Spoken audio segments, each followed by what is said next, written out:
Welcome to Conversations Live. For more than a decade, we've brought you the best in books, entertainment, celebrity interviews, and current events. When the movers and shakers of the world have something to say to you, they say it to us first. Here's your host, Cyrus Webb. Welcome back, everyone, to Conversations Live. I'm your host, Cyrus Webb. Glad you all could join us once again. But for our radio audience tuning in at WYAD 94.1 FM and WYADonline.com, we're glad that you all could be with us. Also tuning in to our friends at iHeartRadio and Amazon Music Podcast. We're glad you all could be with us as well. We're so excited to welcome best-selling author Susannah Cahalan to our program today. Susannah wrote the book BRAIN on FIIRE that's celebrating its 10th anniversary edition this year. We're excited to talk to her not only about her own journey, but also what it's been like for her to share her story, the impact her story has had literally on the lives of others, and what she hopes you're able to take away from it. Susannah, thank you so much for the time. Really appreciate it. Well, thank you so much, Cyrus. I'm so thrilled to be here. Well, look, the pleasure is definitely all mine. This is a journey that you've been on, Susannah, that you have literally shared with the world. I want to talk about that because, as I said, you're celebrating, of course, the 10th anniversary edition now. What has it been like for you over the past decade to kind of reflect on this journey and the impact of your story? Oh, it's been just, for lack of a better word, mind-blowing. Because it's the book itself, I thought that maybe I would get awareness up, I would get the word out about the condition that struck me, autoimmune encephalitis, but the effect that it has had on other people and their lives, and it's been amazing. It's been like so affirming, and it's been one of the most meaningful experiences of my life, really. Wow. And what I thought was so interesting as I was reading the book, Susannah, is that as a journalist, you're used to covering stories. And literally for the past decade, your life has been the story. I mean, literally the story that movies are made of. I mean, what was that like for you to be on the other side? Because you're someone who, it's very obvious that you are fascinated by other people's stories. What was it like for you to see that fascination with your story, your diagnosis, and the impact? What a great question. It's interesting because I forget so much of what had happened to me because the illness kind of robbed me of my memories. So I had very few memories from that time. So in a way, it was kind of like reporting on someone else. So I think I felt more comfortable. Had I written like a traditional memoir where I was talking about my feelings or, I think I would have found that harder. I mean, I love memoir, but I can't, for myself, it would have been harder. I love research and investigation and facts, and so this kind of applying that to myself, but having this very disassociated feeling where I didn't really feel like it was almost like I was reporting on a very close friend in a way, as opposed to myself, and I think that made it more comfortable. Got you. And I love the fact that in the book, BRAIN on FIIRE, you take us through your own experience and your feelings, but also the impact that your life has had on others. And one of the things really that touched me, Susannah, is when you talk about in one aspect of the book about your friends saying that you were back. Talk to us about that. What was it like for you to feel back at home with yourself? Oh, it was, at various points, even when I was very far from being back, I would always say, I'm better. I had a really bad sense of judging myself. But when I heard from especially my boyfriend, who's now my husband, when he kind of expressed how far I'd come, or friends wouldn't treat me in the way that they treated me when it was very clear I had a kind of brain injury, talking slowly or treating me like a child. When that started to go away, I remember the time actually specifically I was at a wedding, and I felt it was just the most free and the most, in a way, like just affirmed, and I felt like I'd accomplished something so meaningful, even though it was just being able to make small talk, that felt so powerful. You talk about, I made a note of it, Susannah, in the anniversary edition in Chapter 39, Within Normal Limits. You talk about the doctor asking you, out of 100, what percentage do you feel like yourself? And you write in the book, every time I answer with confidence, only my blushing face betraying my inner insecurity, 90%. Or when I was feeling particularly assertive, 95%. And then you said this, and I want to talk to you about this when it comes to honesty in the family. You say, my father always agreed with me, even if he felt differently. But my mom would sometimes gently interject, I would say more like 80%. and this was even a stretch, she would later admit. I want to talk about the honesty aspect, because as we're talking about anything, you just mentioned any type of trauma, any type of illness. You know, people want us to feel good, right? I mean, people want us to feel good about ourselves and our situation. But what was it like for you to have that voice of honesty there, even when it's something you couldn't voice yourself? Wow. What a great question. You know, I think I needed both. I think in a way I needed this yin and yang of my parents who are so different, and my dad kind of affirming me and supporting me and saying, you know, like, no, you're great, you're better, you know, and even though I knew he wasn't being honest, it felt like no matter what happened, he had my back. Whereas I also needed someone to kind of celebrate, who was really noticing and really being direct with me, so that when I made those wins, when I made those accomplishments, they felt so much more impressive when they came from her. You know, so in a way, I think you need both. I mean, I was so lucky to have both perspectives, this kind of nurturing side, which was my father, and this kind of more analytical, but, you know, an honest, straightforward and challenging at times. It was incredible to have both. Yeah.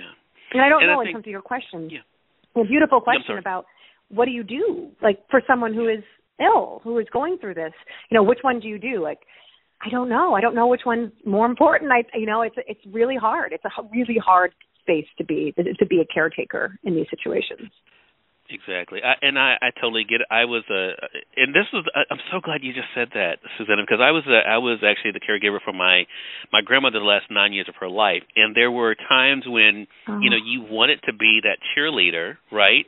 But then there also, especially I remember the week she died, of being realistic as well. You know, I mean, and being able to realize what was instead of what you want it to be, right? And we see that with different individuals in your life, with your doctors, right? You know, the relationships you have that you're able to outline on this book, I can't even imagine, honestly, Susannah, what it's like to be, and I hate to use this phrase, but it's the one that fits, under the microscope this way. Because for anyone who saw the movie, they read the book, right? I mean, when they meet you, when they see you, they have all of these things. How much of this has been your being comfortable with who you are? What has that been like for you? Wow. You know, first of all, I just want to say thank you for these beautiful questions that are really challenging me, because they're so nuanced. And you know, I would say, in terms of, it's challenging, I think, in some ways, but in other ways, because I really don't believe that this is about, like, me in that general sense. It's really about me being sick. I really think it's about the illness. Like, it's a disease memoir. So I think in some ways it's easier for me to be laid bare and to be vulnerable and to kind of, you know, because I feel like it's not about me. It's about this disease state. And, of course, the fact is that is not really fully true, because even in the disease state, even when I was psychotic, I am there. My psychosis is very unique to me. You know, like my visions of being in the media and all this, those are very mine. But there's something about this kind of, you know, for lack of a better phrase, like act of God visited upon me, that, like, I'm able to separate in a way. And it seems less me than something that happened to me. Yeah. I love that. And I love, and one thing that does come through is your empathy for others, and wanting to know what others have gone through, as you share in the book as well, Susannah. Is that just a part of who you are, to automatically, I won't use the word deflect, but that's the word that comes to mind, but to be able to think of others more so than just thinking about yourself? Oh, gosh, I guess that's like a question for my therapist. But, that's a really interesting question. And in some ways, when you're, like, part of that, I'm like, I hope to aspire to that. Like, I hope, I want to aspire to that. But then I also don't, I think there is, especially when you're, and I'm sure you have these experiences, again, am I deflecting? But, you know, I'm sure you have this a lot as well, where when you're an interviewer and you're interested in other people's internal states, also it illuminates your own too. I mean, it also comes from a place of interest of yourself, of course, but I think it's hard to turn that side of yourself off. And I find other people far more interesting than I find myself. And so I don't know. I think that's really interesting. And I wonder if it comes from curiosity or empathy. I think in some ways it comes from curiosity, really. Right. I think that is one of the beautiful things. I think, too, the thing from the book from me and Brain on Fire, My Month of Madness, Susannah's the other thing about the love, surrounding yourself with love. There's that powerful scene you wrote about with your brother, and, even though being a younger brother and then seeing them kind of, go into their own, being able to have these moments. How much has all of this, especially as we're kind of celebrating the 10th anniversary edition of the book, how much does that kind of help you appreciate the moment? Because I think a lot of us, I struggle with this. My audience knows. Now I'm in this moment with you, but when it's over, of course, I have other segments I'll be doing, so I'm thinking about the what's next. What has it been like for you now to kind of reshape the way you look at the moment or appreciate the moment? So interesting because, this moment of my life, this trauma moment, however you want to describe it, it is it's kind of like embalmed, or it's like encased in amber in a way that no other part of my life is. And it is an interesting kind of stopping of the moment and really, really taking it in. And it's been such a gift that I've not done. And I'm the same way as you are. I'm very in the moment at the time, but there's so much going on. We have so much going on in our lives. It's so hard to remain present and to even reflect in a present way. So to have this testament, as you said, to love. I mean, I would not be here if not for the people in my life who supported me through this, and, in various ways, like my mother and father dealing with these things very differently. And so like to have that. It feels like now, I didn't realize I was doing it at the time at all. That wasn't really my intention, but it does seem like such a gift to be able to like encase this really special time in my life that was painful, but also revealed the depth of love and my relationships. And I mean, I never you phrasing that way. It's making me think differently about it and how obviously how lucky I was, and having that as a testament to that is pretty wonderful. And I think maybe I have 4-year-old children, and maybe they'll read it one day and be able to see that. That would kind of be amazing. Yeah. This last question I have for you, Susannah, is really one for me personally, but I'm sure other people would want the same thing, because anyone who's gone through anything similar or gone through any type of trauma, I'm curious, when it comes to trusting oneself as well as fear of what can be, has your experience helped you to face fear differently in your life? Oh, wow. I have to say it has. I think it has. I don't know how overtly it has, but I think it has changed my relationship with mortality a little bit. Gotcha. Facing that down when you're so young, understanding how we are all just hanging by a thin thread. You can get it can veer into cheesiness, but the idea that our life is a gift, it is precious, and it can be disrupted or end. Is a realization that, in a way, has become a gift as well, to have that so young. So,